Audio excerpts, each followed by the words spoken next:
Cars are beautiful machines that do a very simple thing. They transport us from one place to another faster than we could move on foot.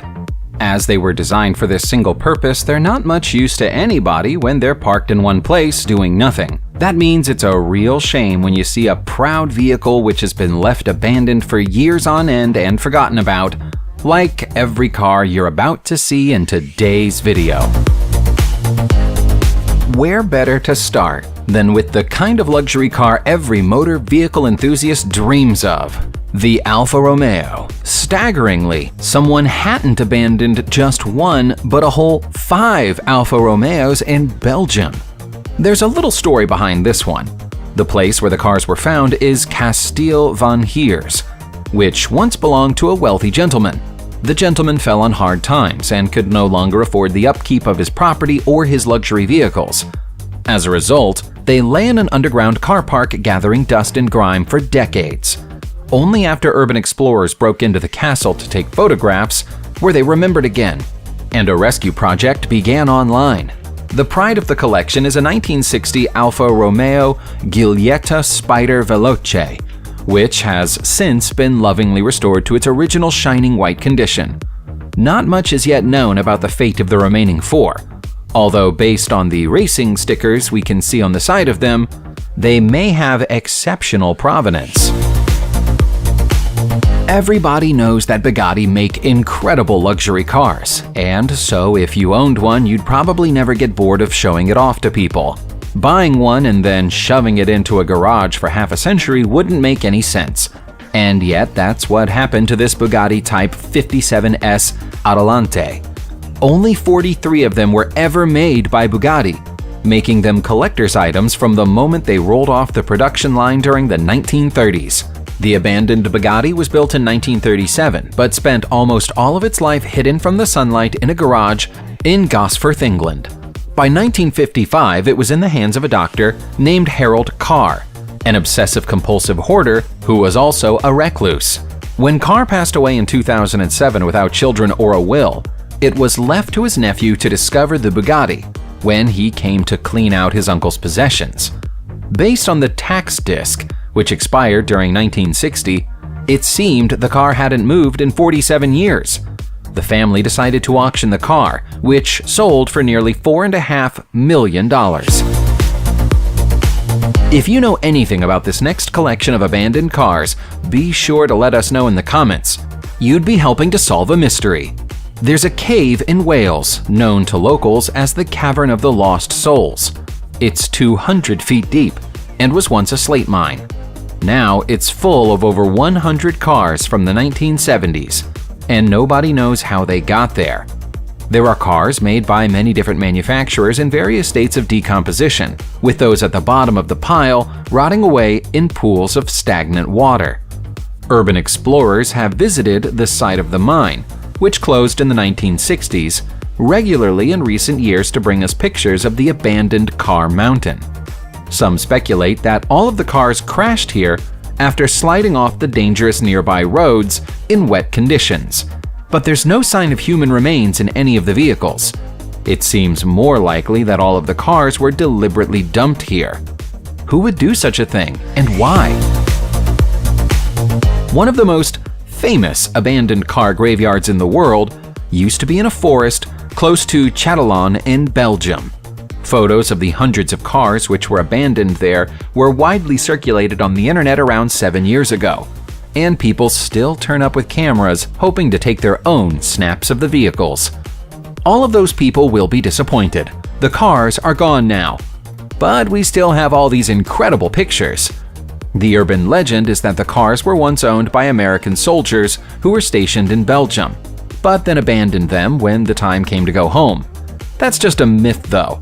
The reality is that the cars once belonged to a repair shop in the town, which used the forest for storage. When the owner died, the shop closed and there was nobody to care for the cars anymore.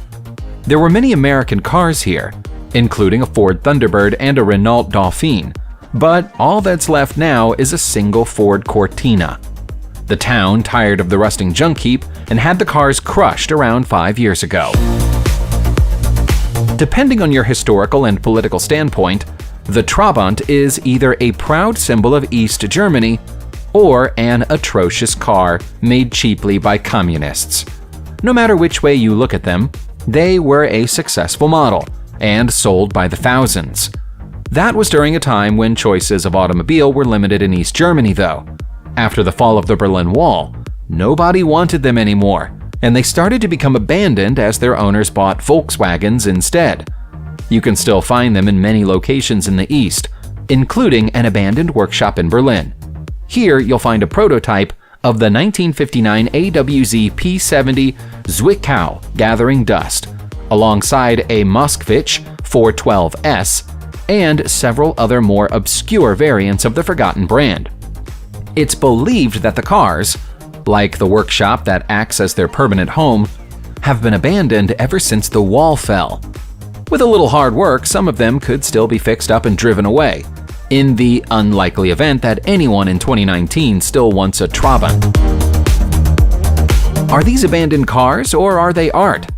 This is Bombay Beach in California, which was once one of the most popular tourist destinations in the whole USA. During the 1950s, you couldn't move for fun seekers and sunbathers. But now it looks like the aftermath of a zombie apocalypse. Flooding in the area got out of control during the 1970s, and when the waters receded, the whole area stank of dead fish baking in the sun. Understandably, nobody wanted to come anymore. Even the residents left town. So why is there a collection of Ford Galaxie's Nash Metropolitans, AMC Pacers, and other classic cars here? Because it's now a modern art installation. The cars are part of a mocked-up drive-in cinema, which broadcasts films onto the side of a truck at some times of the year. Bombay Beach now hosts an annual Bohemian Festival with a post-apocalyptic theme. The cars are still forgotten about for the rest of the year, but it's better than never being remembered at all. You expect to find old things inside a museum, but when a museum gets abandoned, the things inside it can sometimes become lost to time too. It wasn't just the museum which was abandoned in Shaniko, Oregon. The whole settlement is a ghost town. All the cars you'll find here once belonged to an eccentric collector with a passion for 1940s and 1950s automobiles. They've been stuck in Shaniko since the collector died in 2008. If they ever went to auction, classics like the 1956 Chrysler Imperial would be sure to go for big money. There's even a vintage ambulance parked up within the fleet, although it's a long time since it saved anybody's life. The dry heat of the American desert means that the cars have stayed in relatively good condition, and it's believed that they were bought as a complete set around 10 years ago. But mysteriously, they're still here, unguarded, providing excellent photo opportunities for urban explorers. You may have heard the word Aokigahara before in your travels across the internet. If you know it but can't immediately place it, we'll tell you why it sounds familiar in just a moment. While the stories behind many of the abandoned cars in this video are interesting or amusing, this collection of forgotten vehicles is a little gem. Aokigahara is better known to the world as the suicide forest in Japan, where it's thought as many as 100 people each year go to end their lives. That would explain why so many cars are parked close to the forest with no sign of their owners. Some of them end up half buried in snow or lost among the undergrowth. Each of them is a testimony to the life of some poor soul who came to the forest seeking an exit from the world, leaving their car behind them for others to find. As nobody knows what to do with these cars, they'll stay where they are indefinitely. It's impossible not to get chills from looking at them. Although Greece is a republic today, some of our older viewers may remember the days when Greece had a royal family, just as England and many other European countries do today. The royal family of Greece fell during a military coup within the country in 1967, with Constantine II, the last king of Greece, formally declared deposed in 1973. The entire Greek royal family fled to Italy and Rome when the military took over, abandoning the royal palace of Taddeo and all of the luxurious possessions inside it. That included the whole fleet of royal cars, which is quite the thing to behold because they're all still there. As you might expect, the royals didn't travel cheaply. The big Rolls-Royce looks like it was the vehicle of choice, although there's also a carriage designed to be drawn by horses. There's even a large agricultural vehicle for tending to the land. All of the abandoned cars have now been declared national monuments and are protected by the state. While the royal family of Greece may have been caught by surprise by a military uprising, Ferdinand II, the king of the Two Sicilies, had no such intention of being caught in a revolution during the 19th century. He ordered the construction of the Bourbon Tunnel, which is over 1,700 feet of escape tunnels leading away from the royal palace. He had reason to be paranoid. He was briefly deposed in 1848. He didn't live to see it completed, and work was abandoned after he passed away in 1859. The tunnel was then forgotten until the 1930s, when it started being used to impound cars connected to criminal activity, as well as other confiscated electrical goods.